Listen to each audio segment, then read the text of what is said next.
Hola, ¿cómo están? Qué gusto tenerlos aquí.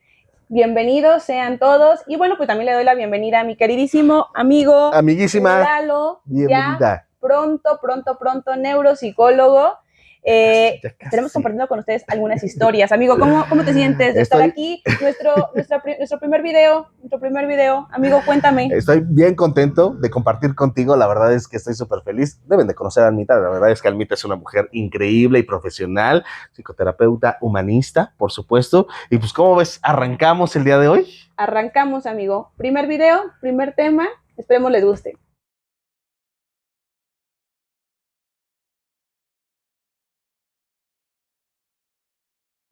¿Qué te parece si damos inicio? Aprovechando que estamos en la cuestión de el Día Mundial de la Salud Mental, hablemos un poco de los tabús, amigo. ¿A qué te has encontrado tú? A ver, cuéntame, ¿con qué tabús te Híjole. han llegado tus pacientes sobre el proceso de psicoterapia?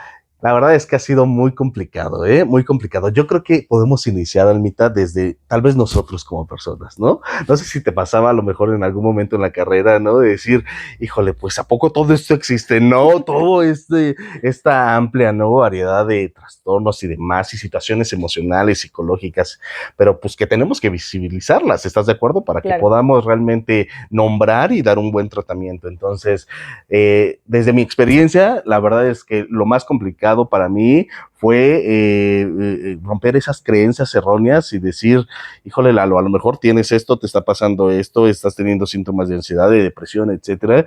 Y de ahí, híjole, pues a un trabajo interno, ¿no? Claro. Ya después, en la parte profesional, pues obviamente el decirle a una persona, oye, pues necesitas un tratamiento terapéutico, ¿no? Necesitas realmente asistir a terapia porque estos síntomas se están rebasando muchísimo y que digan, no porque pues, no estoy loco, ¿no? Que es lo primero que nos dicen, no, no estoy loco, no quiero, no puedo, esto no va conmigo, por ejemplo, o la cuestión donde, pues, a lo mejor has tenido esos casos que tienes que derivar con otros especialistas, porque no solamente ya es la psicoterapia, sino realmente es un especialista como un neurólogo, un psiquiatra, etcétera, y te dicen, pues menos, o sea, yo no voy a estar medicada o medicado. No sé si también te ha Claro. pasado eso, Anita. Sí, eso es bien cierto. Yo creo que es uno de los tabús más grandes.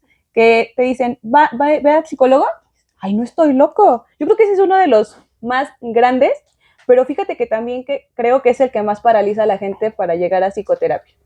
Está muy estigmatizado y es muy complicado. Y creo que cuando llegamos a este punto de que el paciente ha rebasado un poco y hay que canalizar con otros especialistas, pero que a la vez seguir trabajando con nosotros en la psicoterapia, es muy complicado, ¿sabes? Porque otra cosa de lo que yo me he encontrado, amigo, es el signo de pesos. Por supuesto O que sea, sí. tú hablas de psicoterapia y ya te imaginas lo más caro del mundo, ¿no? Y es cierto, digo, nuestra preparación ha Claro, sido una inversión por supuesto que también, sí. ¿no? Pero creo que también en la medida de lo posible existe, o existen algunos de nosotros, no en Claro, todos, esta parte de ser accesibles, por ¿no? supuesto. ¿Por qué? Porque entendemos, como lo comentábamos al inicio, la importancia de la salud mental, Sí. ¿no? A grandes escalas que no sé si a ti te pasó, pero al menos a mí se potencializó mucho después de la pandemia. Sí, Muchísimo. muchísimo. Fíjate, Almita, que esto que mencionas está bien importante y tú que nos estás viendo ahí en casa o en redes, en donde sea, le vale que estamos seguros que nos vas a ver, ¿verdad? Nos van a ver, Seguro. segurísimo. Este, esta parte de la universidad cuando nos decían, bueno, sí, tú eres psicólogo, psicóloga y te estás formando en esto, pero tienes que tomar tu proceso terapéutico, ¿no? Y dices, apenas me alcanzaba para las copias, a lo mejor, ¿no? Para el pasaje y demás. Y bueno, también lo mencionas, una parte de estos factores que influyen mucho, pues es el signo de pesos, o sea, el pagarte una terapia para que pues, tengas tú tu formación, obviamente, y cuides tu salud mental y demás, y también tomar en cuenta, pues, que hacemos cuestiones para que las personas tengan ese acceso a la salud mental, ¿no? Ese espacio y también poder ser flexibles, lo dijiste perfectamente, ¿no? Ser flexibles para decir, va, o sea, lo mencionabas también hace ratito, ¿no? Que estábamos fuera de cámara, la parte de, es un derecho, ¿no? Háblanos un poco más de eso, Anita, porque a mí me interesó muchísimo ese punto. Claro, amigo. Fíjate que este año 2024, 10 de octubre, celebramos el Día de la Salud Mental y la OMS pone un lema que a mí me parece increíble: mi salud, mi derecho. Y fíjate que es bien interesante porque cuando yo revisaba toda esta información de la OMS decía que la salud mental sea vista como un derecho, no como un lujo. Y creo que ahí tocamos muy bien el punto de esta parte de ser flexibles, como incluso como profesionales, ¿no? No todas las personas tienen la posibilidad de pagarte una consulta como es, ¿no? Claro. Y a veces, también, hay que decirlo, pocos profesionales tienen esta flexibilidad, ¿no? Claro. Creo que tiene mucho que ver con el propio compromiso, ¿no? Desde lo individual. Es muy respetable. Por supuesto. Pero al menos sí es algo que yo hago, ¿no? Sí. Sobre todo cuando el paciente no tiene las posibilidades, pero tiene toda la intención y el compromiso de entrar en el proceso, es cuando para mí hay mayor facilidad, ¿sabes? Sí. ¿Y sabes qué? Que tal vez, no sé si también te ha pasado que han llegado pacientes que te dicen, ¿sabes qué? Es que a lo mejor yo dejé mi terapia porque aumentó, ¿no? El costo, ¿no? O estuve buscando varios terapeutas y todos estaban elevados, ¿no? Arriba de $1,000, por ejemplo, ¿no? Y dicen, bueno, yo te encontré a ti y a lo mejor el costo que me estás dando es accesible y con eso puedo realmente atender mi salud mental, ¿no? Claro. Esta parte es bien importante y tenemos que hacer conciencia realmente que, pues no todos o todas tenemos la parte de la solvencia económica, ¿no? Y si en nuestras manos está el poder brindar este apoyo, esta ayuda, etcétera, pues adelante, ¿no? Poderlo hacer, digo, no se trata de hablar mal de nadie ni nada de eso, pero a lo mejor si a ti te cierran las puertas 2, 3, 4, 5 veces y dices, no, pues sí, arriba de $1,000, no, pues habrá alguien que te podrá, no sé, cobrar algo que esté a tu alcance, ¿no? Claro. Y que no pierdas la esperanza de que pues, puedas atender tu salud mental, ¿no? En ese sentido, o sea, la resistencia, la parte de las creencias erróneas, la parte de la economía, son situaciones muy importantes que hacen que a veces las personas no se atiendan, ¿no, Anita? ¿O tú qué piensas de esa parte? Sí, fíjate que justamente retomando un poco de lo que la OMS nos dice, ¿tú sabías, amigo, que hoy en día una de cada 8 personas tiene un problema de salud mental? Es complejo. ¿Y sabes qué es lo alarmante? Que 1 de cada 7 son adolescentes. Y tú seguramente en el consultorio puedes comprobar esta parte porque también es lo que más llega. Lo que más llega. Fíjate que sí, ya que le entras a esta parte de la estadística en mitad, toda la razón, ¿sale? La verdad es que lo mencionaste y lo mencionábamos también a partir del 2019 que la OMS declara la pandemia, ¿no? O sea, esta cuestión fue fuertísima. Fuertísima, fuertísima. Y posiblemente a lo mejor en tu consultorio, en tu consulta, etcétera, pues te diste cuenta que los consultantes llegaban con mucha sintomatología de ansiedad, de estrés, de depresión, principalmente por las pérdidas que hubo, ¿no? Y el sufrimiento emocional y demás. Y esta edad vulnerable, ¿no? De la adolescencia, ¿no? Y que decimos, híjole, o sea, tenemos que cuidar y tenemos que cuidar muy bien todas las etapas de desarrollo para que entonces podamos crecer con lo mejor de la salud mental, ¿no? Digamos, a lo mejor no 100% que estamos al 100, ¿no? Pero sí cuidar porque hay necesidades importantes, ¿no? Hay factores externos como la pandemia, justamente, esas estadísticas que mencionas que también son importantes, que nos hacen ver esta conciencia, pero lo que también está en nuestras manos y lo que está en las manos de las personas, de las familias, ¿no? El cuidar esas necesidades básicas emocionales desde chiquititos. ¿Qué piensas de eso, Almita? Porque eso es bien importante, que tenemos que cuidar desde pequeñitos. A ver. Híjole, fíjate que es sumamente importante. Digo, acabamos de pasar el mes de la prevención del suicidio y justamente la OMS nos hablaba mucho de trabajar en esta inteligencia emocional desde chiquitos, ¿no? ¿Para qué? Para que ellos puedan gestionar de manera asertiva sus emociones. No estigmatizar, no minimizar, ¿no? A veces, ¿cuántas veces no te ha pasado que hasta en la calle te encuentras a un niño en el berrinche? ¿No? Sí. El niño es su manera, que conoce hasta ese momento de poder expresar su emoción. Claro. Y se estigmatiza, ¿sabes? ¿Qué es lo primero que reacciona el papá? Vale, ¿no? Sí. En el mejor de los casos, ¿no? Otros toleran y toleran y toleran y toleran, pero en ninguno de los dos se le está enseñando al niño a gestionar. Claro. ¿Qué sientes? ¿Qué pasa? Claro. Está bien que te enojes, porque a veces hasta esa emoción estigmatizada, es que no te enojes. Es que te ves bien feo cuando te enojas. Justo. Y cuando tú relacionas incluso estas palabras, amigo, de te enojas y te ves feo, estás dando dos connotaciones emocionalmente duras para el niño, ¿no? Sí. Y entonces no me voy a enojar. ¿Y por qué no te enojas? Porque enojarme es malo. Claro. Me veo feo, yo no me quiero ver feo. Creo que, no sé si te ha pasado a ti, pero fíjate, eso es algo también que llega mucho al consultorio, cuando se estigmatizan las niñas. No te enojes porque te ves fea. Y en los niños, no llores porque pareces una niña. Ujú, Bueno, el mejor de los casos, ¿no? Pareces niña. ujú. Y se empiezan a estigmatizar estas emociones en ambos pequeños y eso empieza a causar una dificultad. O sea, yo hoy en día atiendo incluso pacientes adultos Ujú. que tienen una dificultad para expresar estas emociones. Emociones. Muchísimo. Fíjate que sí, ahorita lo mencionaste y yo dije, por supuesto que hay que retomarlo. Si no visibilizamos, ¿sale? Las emociones, las personas no adquirimos ese lenguaje emocional, ¿no? Y una parte importante de cuidar nuestra salud mental, porque pues el tema tan importante que estamos hablando el día de hoy es visibilizarlas y hacer que el niño o la niña adquiera ese lenguaje emocional. ¿Cómo?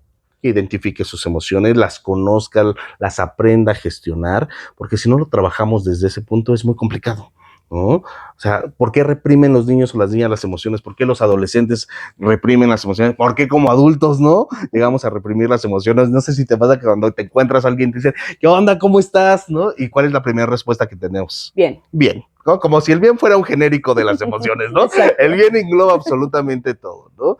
No, o sea, el bien no es una emoción, hay que entenderlo en casa, por favor, ¿no? Donde nos vean, el bien no es una emoción, ¿no? Encubre, enmascara todo lo que podamos tener. Entonces, cuando decimos bien, pues qué raro es cuando, no sé si te encuentras que le dices, hola, ¿cómo estás? Enojado, ¿no? Hola, ¿cómo estás? Angustiada, ¿no? Hola, ¿cómo estás? Triste. Es bien raro, no sé, a mí la verdad es que no me pasa tan seguido, ¿no? Que No. dices, ¿cómo estás? Bien, ¿no? ¿Por qué no aprendemos a decirlo? Con esta carga social también, ¿no? Mencionabas. En el mejor de los casos, ¿no? Utilizamos o utilizan un adjetivo para decirle al niño o a la niña por qué llora y que no debe de llorar, ¿no? Pero ¿por qué no enseñamos realmente a validar esa emoción para cuidar nuestra salud mental? Yo creo que si hacemos eso, si validamos lo que sentimos, entonces estamos dando un gran paso para decir, si necesito ir con Almita a terapia, por ejemplo, ¿no? O sea, la validación de la emoción nos ayuda mucho al desarrollo realmente saludable, emocional. Pero ¿cómo le hacemos para quitarnos ese bien, Almita, no? Decirle, bien, ¿cómo le Sí. haríamos? Fíjate que yo creo que es una parte de psicoeducación en los padres, ¿sabes? Sí. Que el propio padre comience por él mismo a identificar sus emociones, a saber cómo está. Porque, amigos, si el adulto no sabe, ¿cómo le enseña al niño? ¿Estás de acuerdo? Justamente. Y entonces creo que como papás es importante identificar cómo estoy Sí. y cómo voy a reaccionar ante esta emoción.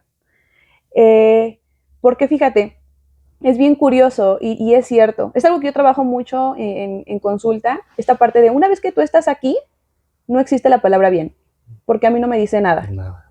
Uh-huh. Necesito que me verbalices cómo estás.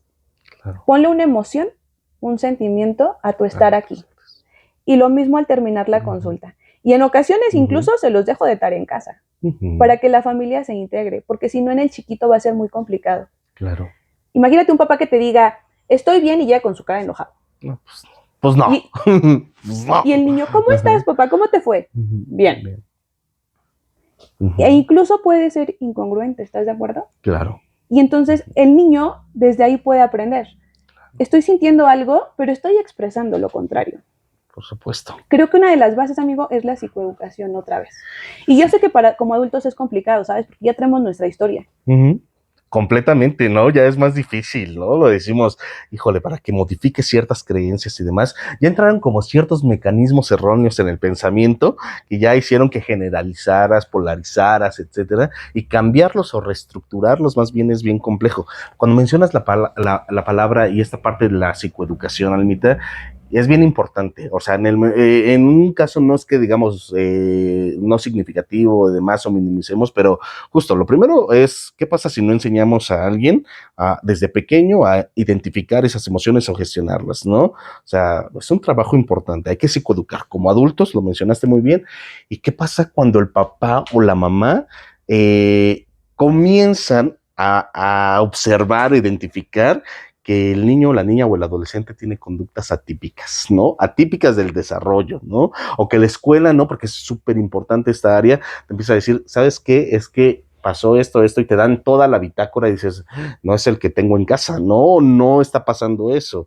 Y ¿Cómo romper, admiten, esa psicoeducación, esa resistencia a los papás de decir, sí, cierto, algo está pasando y tengo que atender? Claro, y ¿No? ¿sabes qué pasa mucho? Que este tipo de situaciones no llegan hasta que no son canalizados por la escuela. Sí. Y la escuela pone esta condicionante, ¿no? Porque me parece que hay mucho tabú en este sentido, amigo, de decir, yo no voy a repetir la historia con mis hijos. Claro. Yo voy a hacer las cosas diferentes. Si mis Claro. papás fueron así, yo no voy a ser así con mis hijos. Uh-huh. Pero tú lo sabes. Inconscientemente, los patrones tienden a repetirse. Claro. Y creo que esto es una de las cuestiones más complicadas, ¿sabes? Porque este es otro tabú que hay cuando los niños llegan. No sé si te pase a ti, pero el papá se siente culpable y responsable del malestar de su hijo. Es como de, ¿qué estoy haciendo mal? Uh-huh. ¿No? Ya me equivoqué. Pero yo les pregunto, papás, ¿quién les dijo que la paternidad es perfecta? Claro. Es parte de aprender también. Sí. Es parte de crecer. Sí. ¿Sabes? Y creo que ir trabajando mucho en estas resistencias hacia los papás es entender que las generaciones han cambiado. Sí. Y que las situaciones incluso contextuales nos van a impactar de manera distinta. Claro. A ti te podrán impactar de una manera, uh-huh. A mí me van a impactar de otra, pero son igual de importantes. Sí. Tu manera de percibir y de vivir y la mía. Entonces sí creo muy importante esta parte de los tabús justamente para que el papá diga, ok, está pasando esto, estoy empezando a ver apenas los cambios, lo voy a atender, ¿no? No desde, es que mi hijo está loco y por eso lo llevo. No sé si a ti te ha pasado, pero a mí sí, que de repente es de, pero a esta hora para que ya no me vean, ¿no? Y entonces tú dices, ¿cómo, no? O sea, claro. y entonces yo me regreso a esta parte justo al lema de la OMS, que sea un derecho. Un derecho. Y no sea un lujo. Y que no sea visto como sinónimo de locura. Yo creo que eso yo se lo agregaría en cuanto a salud mental. Fíjate que sí, y me encanta. Y sabes qué, Almita, en este punto, lo voy a mencionar, porque lo tengo que mencionar. Dilo. Y lo vamos a mencionar, amiga.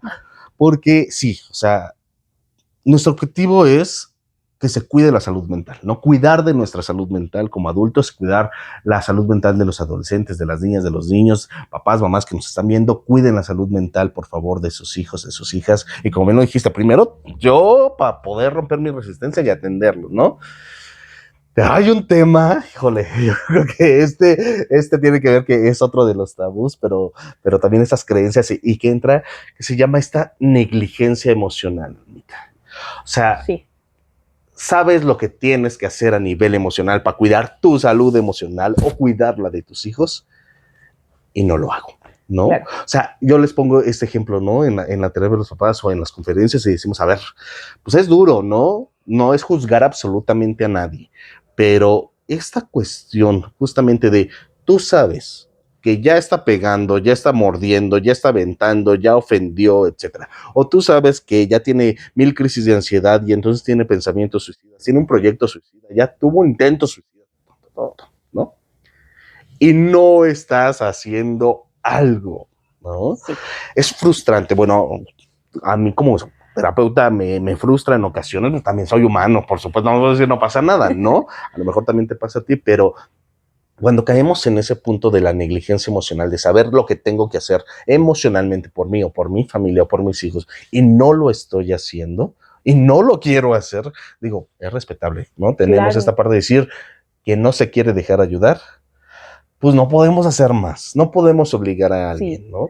Pero evitar ser negligentes emocionales con nosotros mismos y con las personas que amamos y queremos. No sé tú, Almita, ¿qué piensas de eso? Sí, completamente de acuerdo. ¿Sabes? Cuando uno dice, pero yo no lo hacía así. Pero yo estaba así y salí adelante. Sí, pero tu hijo o tu familiar cercano, tu compañero, tu amigo no tiene los mismos recursos que tú. Sí. Y ojo, amigo, porque este también es otro tabú. Eso no lo hace débil. Claro. Eso no es sinónimo de debilidad el que yo vaya a buscar psicoterapia. Claro. A mí me parece, al contrario, más que debilidad, una gran inteligencia. Es decir, claro, yo puedo resolver por mí mismo hasta aquí. De aquí hacia allá ya no sé cómo. Puedo. Claro. Y necesito que alguien me ayude a ver cómo le hago de aquí para allá. Por supuesto. Y, ¿sabes? Creo que también hay que ver la psicoterapia entendiendo que no solo te va a dar los recursos para lo que estás viviendo en el momento, son recursos de vida. Estás haciendo, vamos a verlo si quieres así, por la parte económica, una inversión, Sí. pero no solo a corto plazo, sino que esas herramientas te van a ayudar incluso en un futuro, ¿no? Claro. Hasta para cuando seas papá, digo, si es que te llega el niño o el adolescente, ¿no? Claro. Y entonces creo que comenzaremos a tener generaciones mayormente con inteligencia emocional. Claro. Invertir, justo, invertir en nuestra salud mental, y quienes tengan de verdad un espacio para dar psicoterapia, que tengan ese espacio para dar ese acceso a la salud mental a los demás, los costos, o sea, hay que ayudar, ¿no? Hay que apoyarnos, porque si no nos apoyamos nosotros, ¿quiénes, no? Claro. Pedimos, atiéndete, pero si no tampoco brindamos esa facilidad, pues es complejo, ¿no? O sea, y en ocasiones, pues obviamente nos encontramos sí con esas barreras, pero pues hay una solución, ¿no? Y en esta parte, en mitad de esos tabús que vemos y que revisamos ahorita y que están en como una lista, un checklist, ¿no? Es decir, tan, ¿no? Sí, sí, sí, sí. Si los tienes y demás, esta cuestión de solicitar ayuda, bien lo dijiste, hasta aquí, ¿no? O sea, puedo en este momento, mis herramientas me dan hasta acá y de aquí ya no más, ¿no? ¿Qué tengo que hacer? ¿Cómo están mis habilidades socioemocionales para solicitar ayuda? O sea, justamente, ¿no? O sea, acabamos de pasar el mes de septiembre, septiembre amarillo, el mes del suicidio, y lo hablábamos también y lo platicábamos, la importancia de todo esto, y esta estadística, ¿no? De 19 a 29 años, 18 a 29 años, y algo que llama mucho la atención, la mayoría de las muertes que se registran por suicidio en hombres. Sí. En hombres, ¿no? Dices, ¿qué está pasando culturalmente, ¿no? Con nosotros como hombres para llegar a ese punto, ¿no? ¿Y dónde está nuestra capacidad de solicitud de ayuda, ¿no? Claro. Yo no, yo puedo solo, no lo voy a hacer, me da pena, ¿qué van a decir? Que no puedo, que soy débil, ¿no? Claro. Nos creemos todo eso y nos limita a que podamos tener varias alternativas. Entonces, justamente, ¿no? Yo les digo, no importa que seas hombre, o sea, tienes que llorar, tienes que reír, tienes que vivir, tienes que decir, no puedo. Claro. Hasta aquí no puedo, necesito de alguien más, ¿no? Claro, y entender, amigo, que hombres y mujeres sentimos, o sea, no estamos exentos de... Tú eres psicoterapeuta y sientes, lo dijiste hace un rato, también somos seres humanos. Sí. Soy psicoterapeuta y siento, por algo también tengo que ir a terapia, ¿verdad? Por supuesto. Y entonces, esto nos lleva a crecer, Sí. ¿sabes? Yo recuerdo mucho que a mí en la universidad me decían, pretende ser psicoterapeuta, porque yo desde la licenciatura me incliné hacia la parte pues más clínica. Entonces, tienes que estar bien tú, para que tú puedas ser ese faro para el otro, ¿no? Y un faro lo suficientemente claro que también ayude a la propia visualización del otro. Ya después, en el proceso de maestría, descubrí y lo interpreté de otra manera, amigo. Claro. Ser el espejo lo más nítido posible para el otro. Para el otro. Porque Claro. en la terapia el otro llega a reflejarse. Y algo que yo siempre les digo a mis pacientes, es tu camino, yo te acompaño. Quien lo conoce eres tú. Claro. Y si tú dices, hasta aquí, porque no me siento aún listo, ellos te lo refieren como listo, ¿no? Las herramientas para ver qué hay más allá, espérame, hasta aquí tantito. Y eso también es muy válido, ¿no? Porque nosotros, que ya como psicólogos también vivimos el proceso, sabemos que hay cosas en nuestra propia vida que duelen. Sí.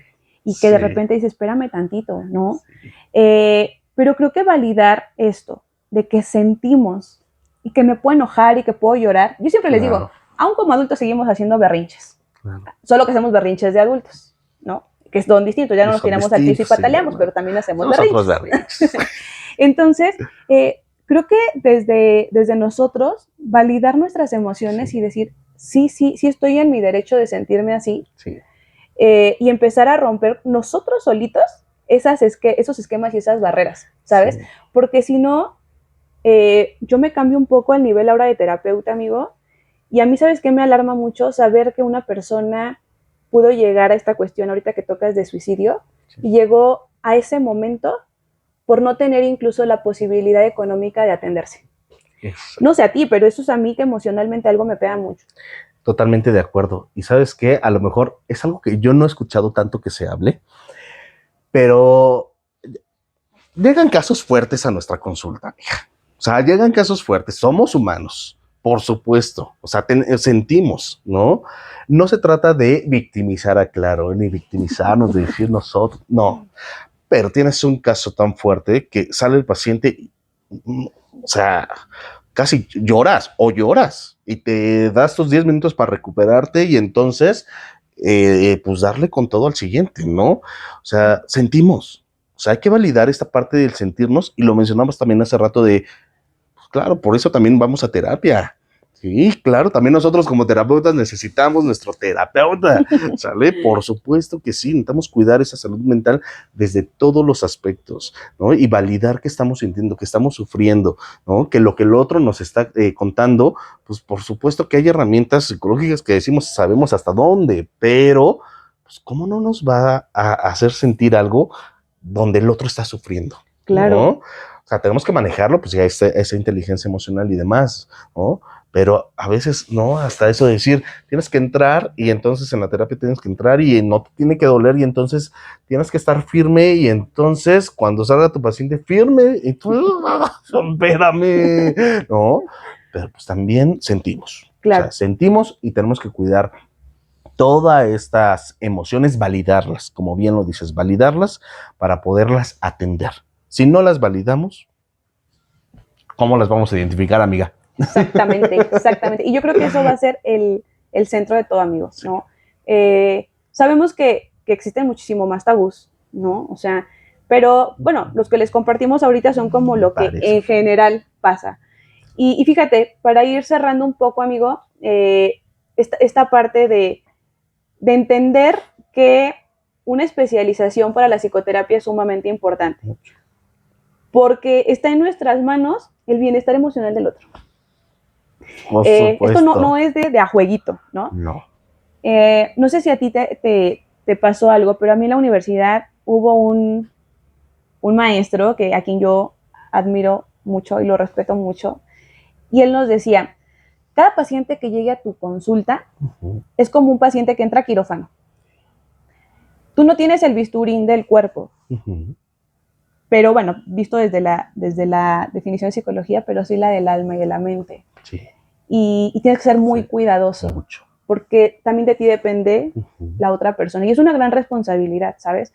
Y creo que como profesionistas, un gran compromiso a especializarnos, a actualizarnos. Sí. Esto es de manera constante. Es como la medicina. Por supuesto. O sea, así como los médicos se actualizan, así los psicólogos también nos actualizamos. Claro. Y es importante, creo que también compartirles que cualquier psicólogo con la licenciatura no está apto para dar psicoterapia. Eso es aparte, porque en la licenciatura nos dan a grandes escalas. Claro. La maestría nos da, obviamente, más herramientas que nos ayudan para poderle brindar lo que necesite la persona que llega al consultorio. Y de ahí, bueno, pues seguirnos especializando. No somos todólogos tampoco. Yo no atiendo a todos mis pacientes. A veces aquí está mi queridísimo Lalo, a quien le tengo que pedir ayuda para canalizaciones.